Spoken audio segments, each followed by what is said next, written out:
Boa noite a todos. Vamos então dar início à entrevista coletiva com o auxiliar técnico Charles Rembert, após a vitória por 2-1 sobre o Santos no Clássico, nesta noite no Morumbi. Tudo bom, Charles? Boa noite.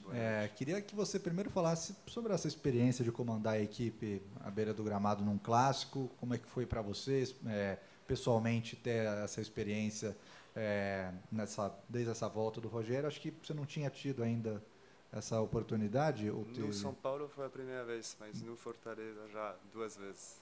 Queria saber como é que foi, então. E sobre as estratégias que vocês pensaram durante a partida, o que vocês imaginavam, o que aconteceu, como que vocês responderam às mudanças que o jogo propôs. Queria te ouvir sobre isso. Obrigado. Boa noite. Boa noite. Boa noite. Bom, primeiro, a minha experiência num Clássico, na verdade, foi muito tranquila, porque o resultado vitorioso que a gente conseguiu hoje foi consequência de uma estratégia que foi desenhada durante a semana do nosso treinador, de treinos que foram feitos. Então, apenas eu fui uma ponte entre a estratégia do Rogério e os jogadores que executaram bem o que a gente tinha estabelecido durante os últimos treinos. Então, acho que eu fui numa posição muito tranquila.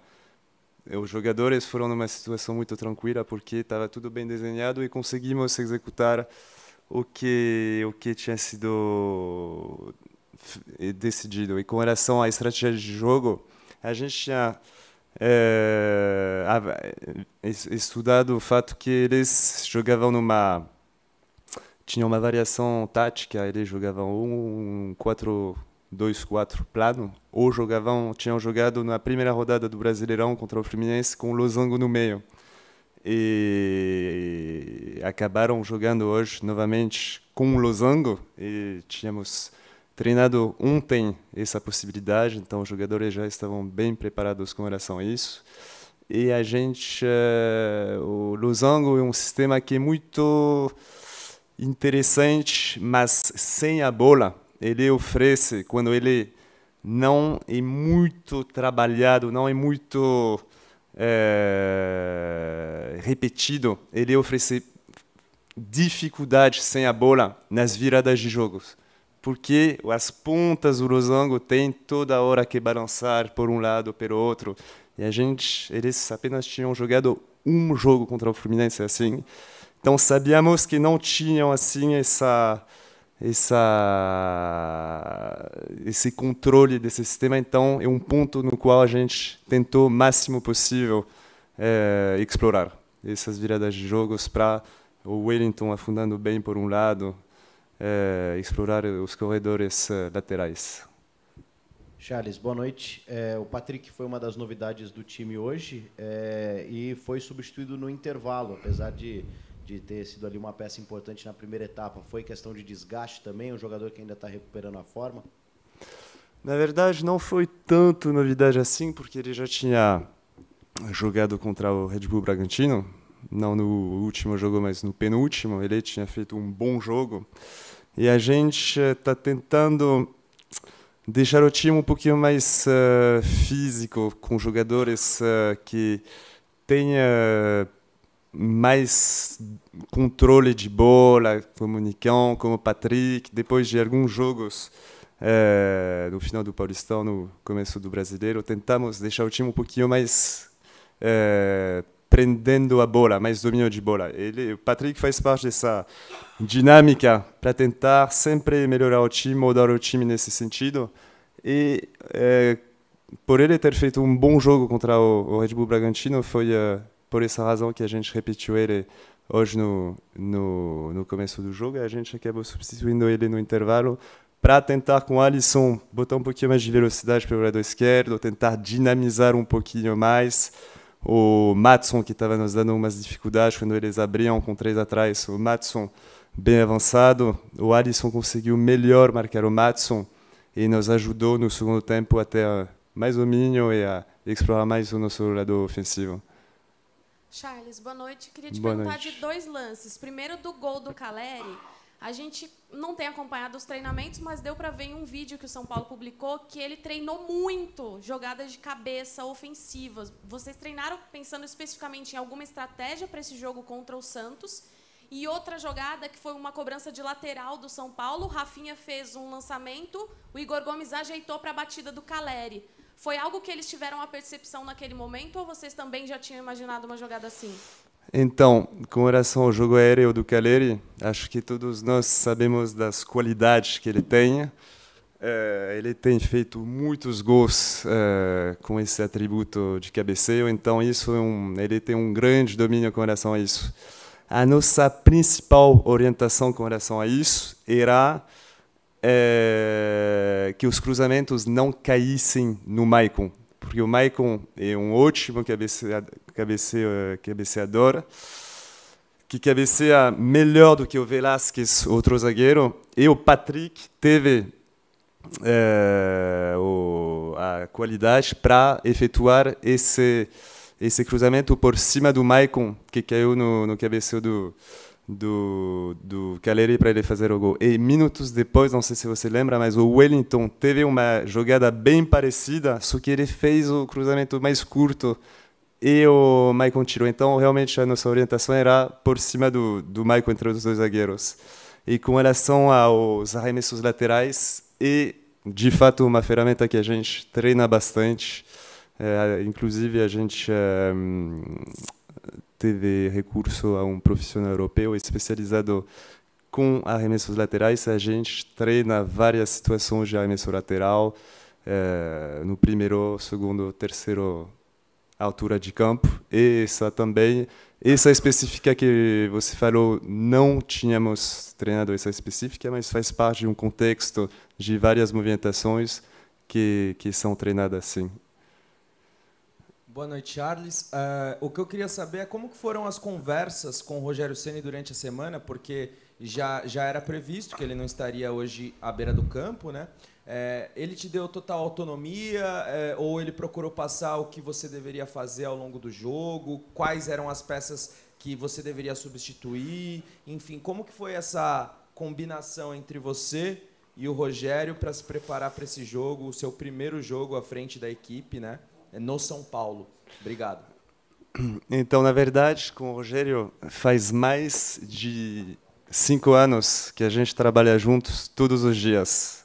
Umas 8, 10 horas por dia, durante 5 anos. Então, chega numa hora na qual você, quando passa tanto tempo com uma pessoa, não precisa muito mais explicar todas as coisas, orientar todas as coisas. Não vou usar a palavra telepatia, mas confesso que não tem como... Não vou dizer que a gente não pensa da mesma maneira, graças a Deus, porque não pensando da mesma maneira a gente é mais forte, mais melhor. Porém, todas essas coisas de substituições, a gente conversou tantas vezes. Obviamente, cada jogo é único e apresenta situações específicas. Porém, essas coisas não... Já foi tudo planejado antes do jogo. Todas as ganhando, perdendo, um expulso, nosso, um expulso. Já tínhamos traçado, planejado tudo. Então, com relação a isso, a gente estava bem preparado e não precisamos conversar. Charles, desde o início do ano, na rádio a gente tem feito um levantamento de todas as origens dos gols dos principais times aqui do país. E o São Paulo, pela bola aérea, são números assim, impressionantes. Quase metade dos gols do ano saíram de jogadas aéreas, não necessariamente um cruzamento que acabou com uma finalização, às vezes a zaga afastou, mas uma jogada criada com a bola aérea.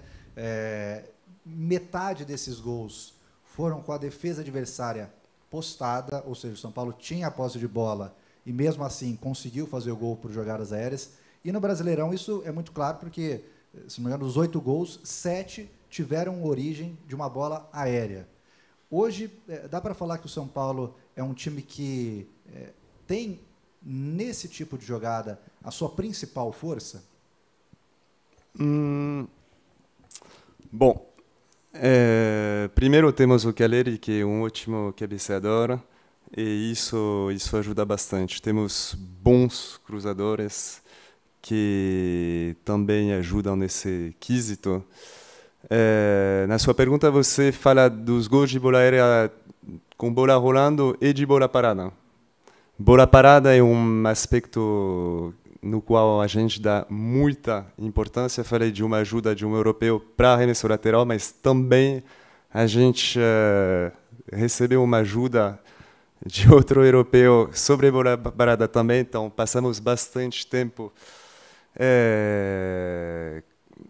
dando importância a isso, treinando todos os dias, dando muito enfoque sobre isso, e porque hoje em dia é um fato, é uma realidade que a bola parada se tornou extremamente importante. Então, sim, é realmente um elemento muito importante para nós. Porém, tentamos, apesar dela de fato ser importante, tentamos ter mais variedade, tentamos com jogadores como Éder, como Nicão, como já falei, ter mais tabelas, ter um time mais técnico pelo meio para tentar puxadas com Igor Gomes, com Nestor, bolas para trás, cruzadas no chão para chutar no rebote, como pode ter sido o gol do Alisson, o segundo contra o Corinthians, no 2-1 aqui no Morumbi. Então, tentamos sempre procurar diversificar as maneiras de fazer o gol para ser um time sempre menos previsível possível